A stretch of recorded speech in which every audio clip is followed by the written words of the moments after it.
and one, and we are live again. Hello, everyone out there in Facebook land. I'm Andrew Berman with my with my friend Paul Lucido over on the left coast. Paul, how are you doing out there in California today?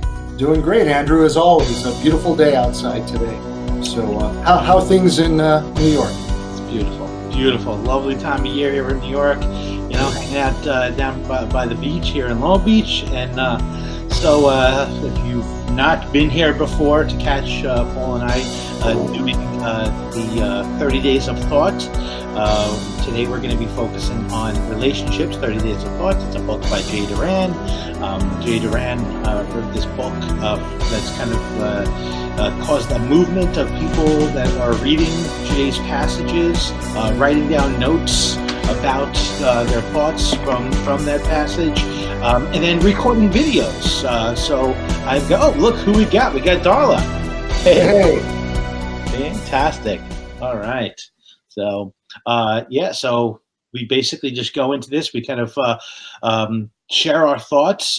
We're doing this for a couple of reasons. One, kind of a little self-exploration. The other thing is, listen, we're trying to get comfortable with being uncomfortable. I do a lot of on-camera work, but normally it's I'm asking questions of some industry experts. It's not where I'm kind of sharing my thoughts, and Paul somehow hoodwinked me into being able to do this. So thank you, Paul.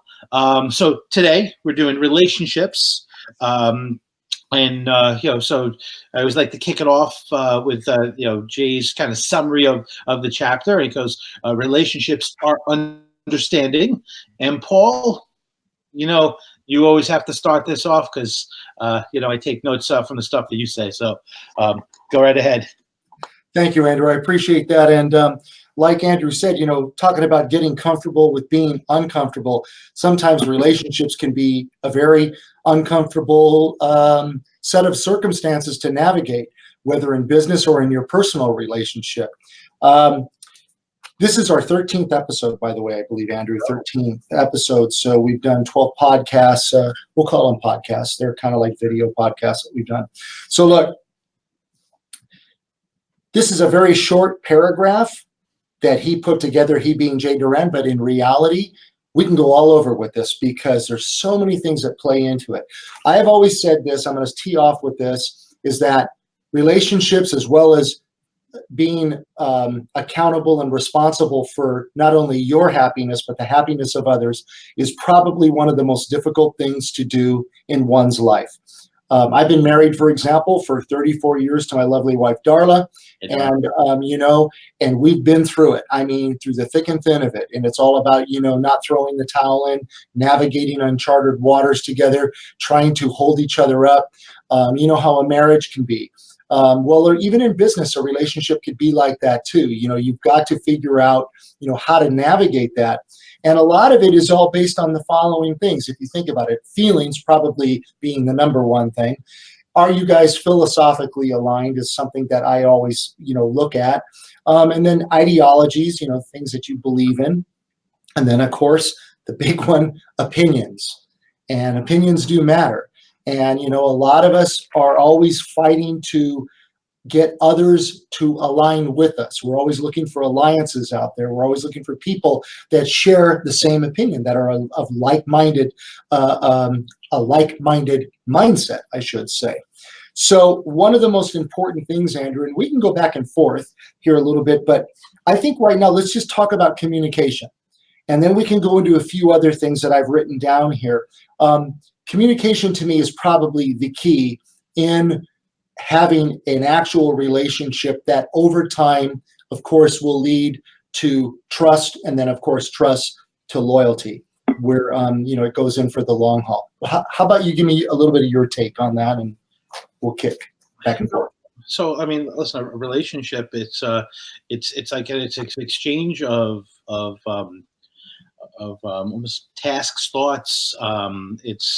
Relationship is just, it's like the title that we put on the things that we do for each other, whether it's just a simple thing like opening up the door for someone, picking up the check for someone, reaching out to them and recording a video for their birthday. It's just all these little things that kind of fill up this relationship bucket.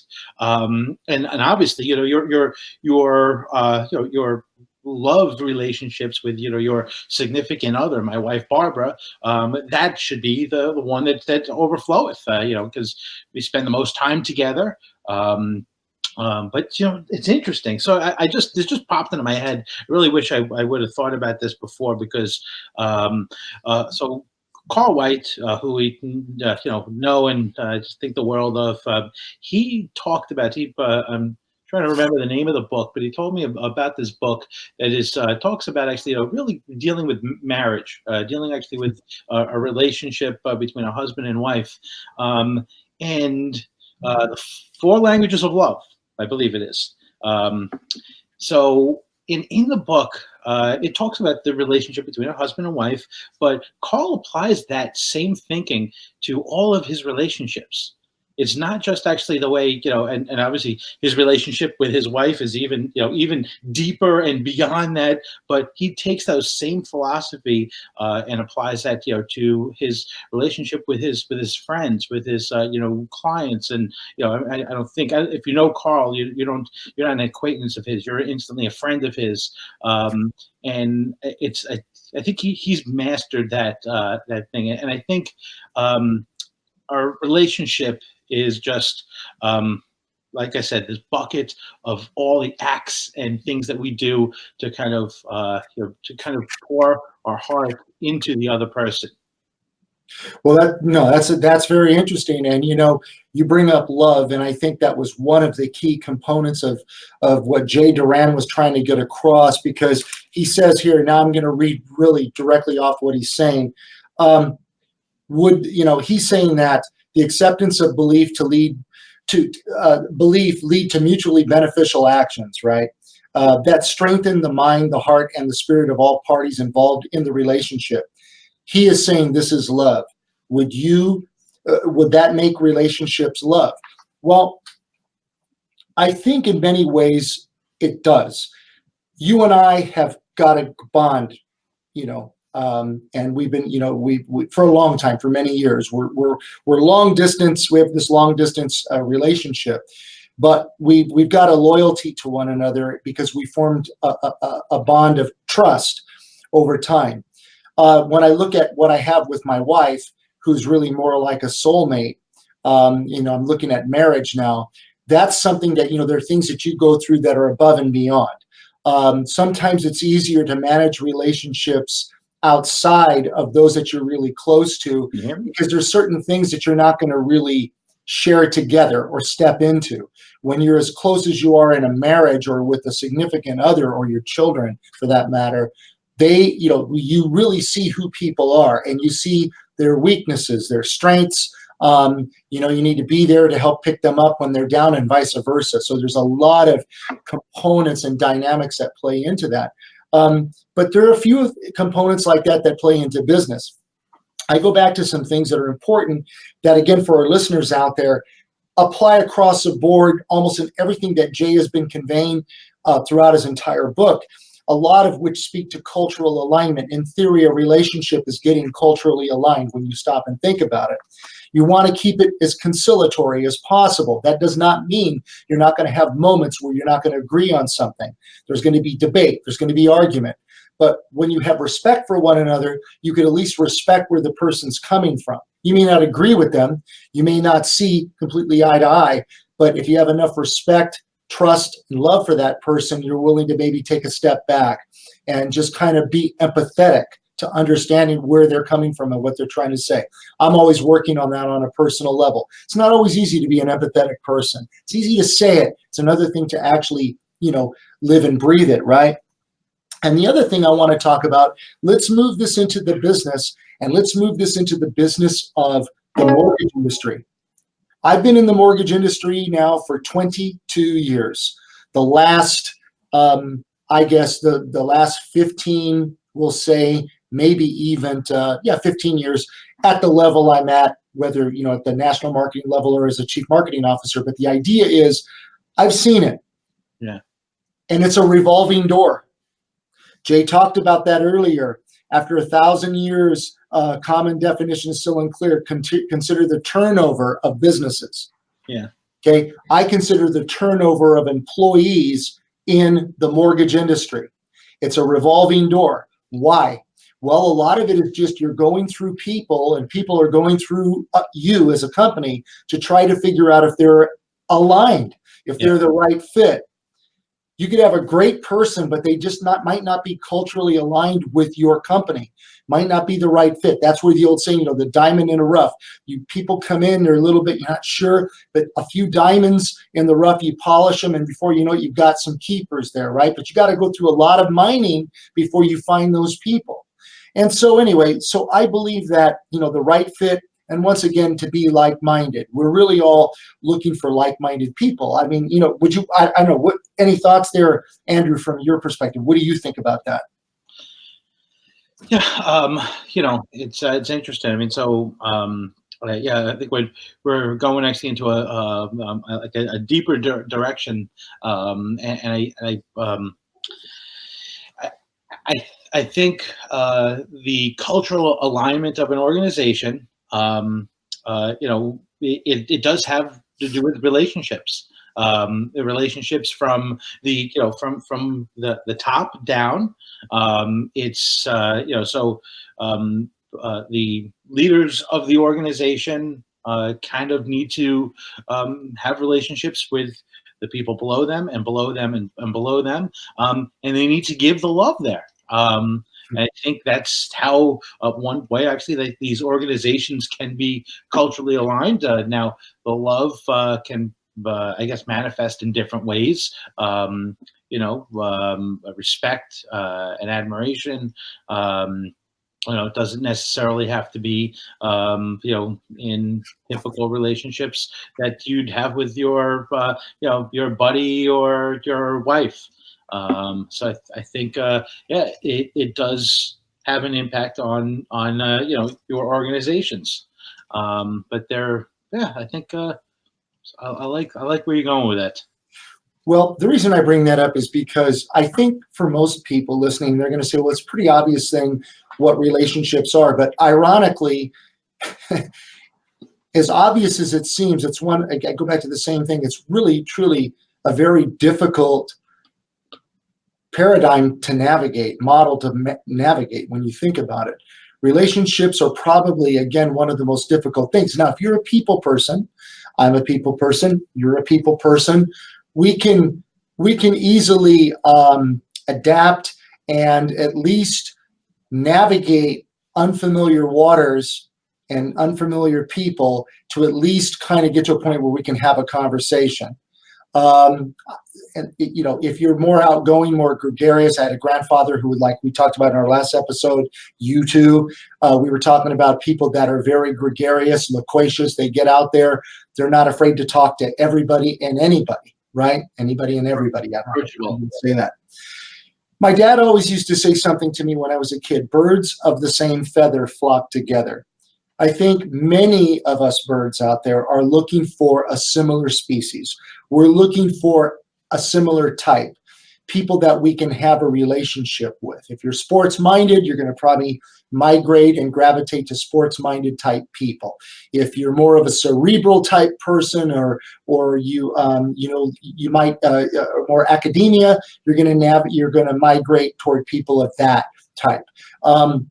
You could break people personalities into types. I remember I took a very interesting class years and years ago on this very subject, where you can actually categorize the different types. And a lot of the books, including, I'm going back, I know I keep plugging Stephen Covey, 7 Habits, but they cover a lot of that, the different types, and how to navigate that.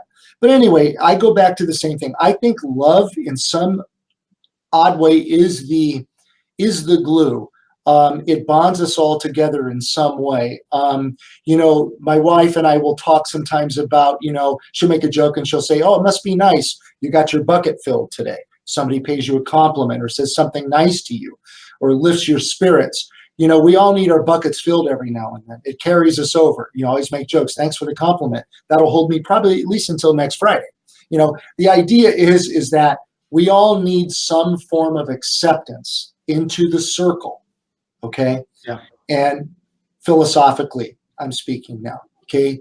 So again, how you manage that relationship is really all up to you, how you react or do not react to stimuli, pardon me, as it comes your way from another person. And that all contributes toward it. And I'll go back to the same thing I've said 1,000 times. See this little book here? It speaks to all those dynamics, just in different ways. Today, we're talking about a similar dynamic, but we're talking about it in the context of relationships. A few chapters back, we're talking about cultural alignment, the sphere, the presence of leadership, and how that pure presence at the right distance affects and impacts everybody in an organization. All this stuff is all relationship based. So, oh, by the way, Jenna. Yep, Jenna, how you I doing? see it. She's awesome. It does matter. It does matter in relationships and everything. And Paul, I mean that bucket. It's funny. So I think about love. We talked about love, and people when they say they fall in love with someone, I think they confuse love and lust. My wife. It was definitely lust at first sight. I'll never forget actually the first time I saw her in person, and whoa. But the daily acts that I do to make sure actually, just the things that make her comfortable, that kind of make her happy, those are acts of love. Those are things that I do to kind of help my relationship. And while I have friends that I have that I give into that bucket, but because my wife is my wife, and she gets the biggest fill of that bucket. So love is just it's like relationship is this relative bucket from someone.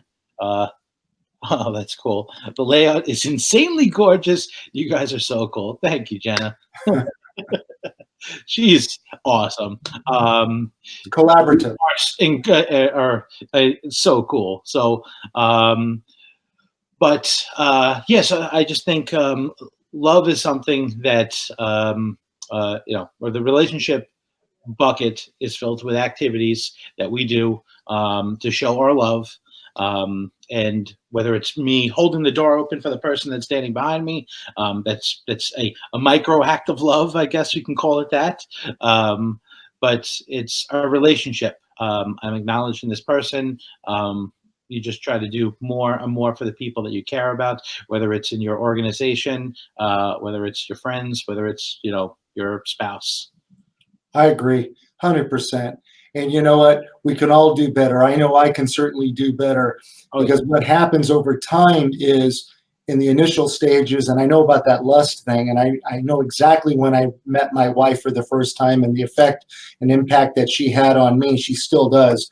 She can be my strength and she can be kryptonite all in one shot. If she gets behind me, I can push a mountain over. If she's not too happy with me, I curl up in the fetal position. It's amazing how powerful another human could be. And I hear you're laughing, but it's God's truth. It's true. Okay, that all being said, yeah, she's got the keys to the kingdom, technically. Yeah. So ultimately, relationships are vital, very, very important.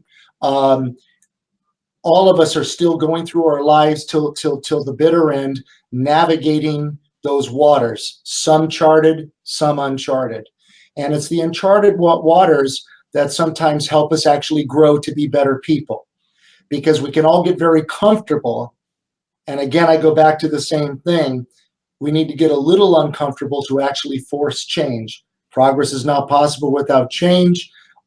Change is neither good nor bad. It just is, and it's inevitable, and it's going to happen. And most of us, including me, have to be better about accepting change and rolling with change and growing from change. And that includes the dynamics that play into relationships.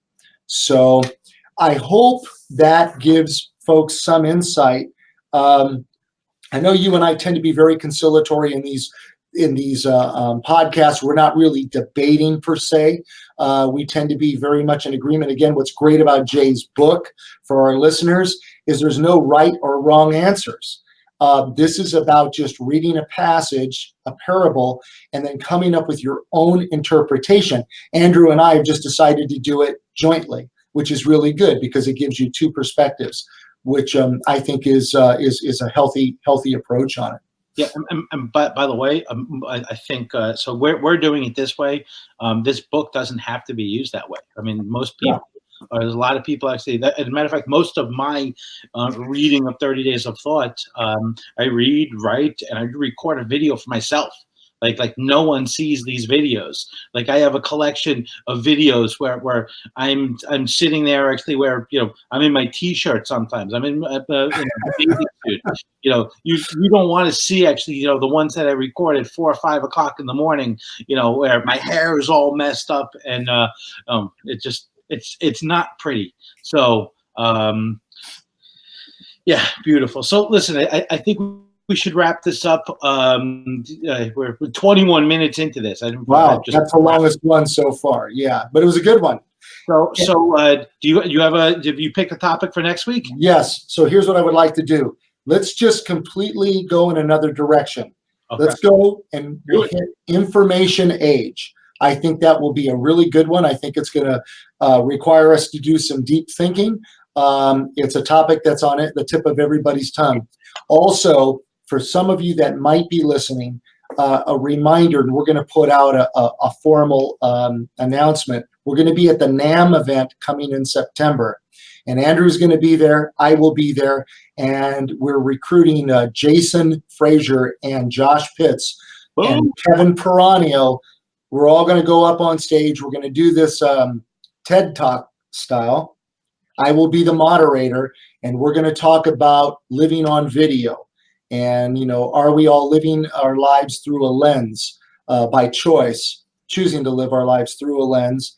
And we're going to talk about how to leverage the marketing through video. These guys are the top guns of their business. That's why I'm just going to be the moderator. I get to just ask the questions and maybe weigh in here and there. But, Andrew of Mortgage News Network, Josh Pitts, Jason Frazier of Shred Media, and Kevin Peranio, our Chief Lending Officer of PRMG, who's beginning. I'm watching him grow. He's becoming an influencer. He doesn't even know it yet, but it's happening organically. So we're going to talk about all that stuff and let them weigh in, and hopefully we could all learn something together. And we look forward to you guys being. That'll be on Saturday, September, I believe it's the 14th, at the NAM event at the Caesars Palace. So we look forward to seeing all of you guys there. That was just a quick plug, if that's okay. Those guys, Jason and Josh, are they have mastered the art of the Facebook Live. I watch them all the time just to so I can learn some things. But they've just got this uncanny ability to kind of be able to think like that while the cameras are rolling, and just keep the pace going. Hey, thanks, my buddy Mark just said it looks pretty good to him. Pretty good. Pretty good. I like that Jenna's layout is insanely gorgeous, but Mark's is pretty good. Thanks, Mark. Appreciate it. You're a pretty good friend of mine, I guess. All right, so we're going to wrap this up. We're going to do information age. We'll do this next week. Thank you, everyone, for watching.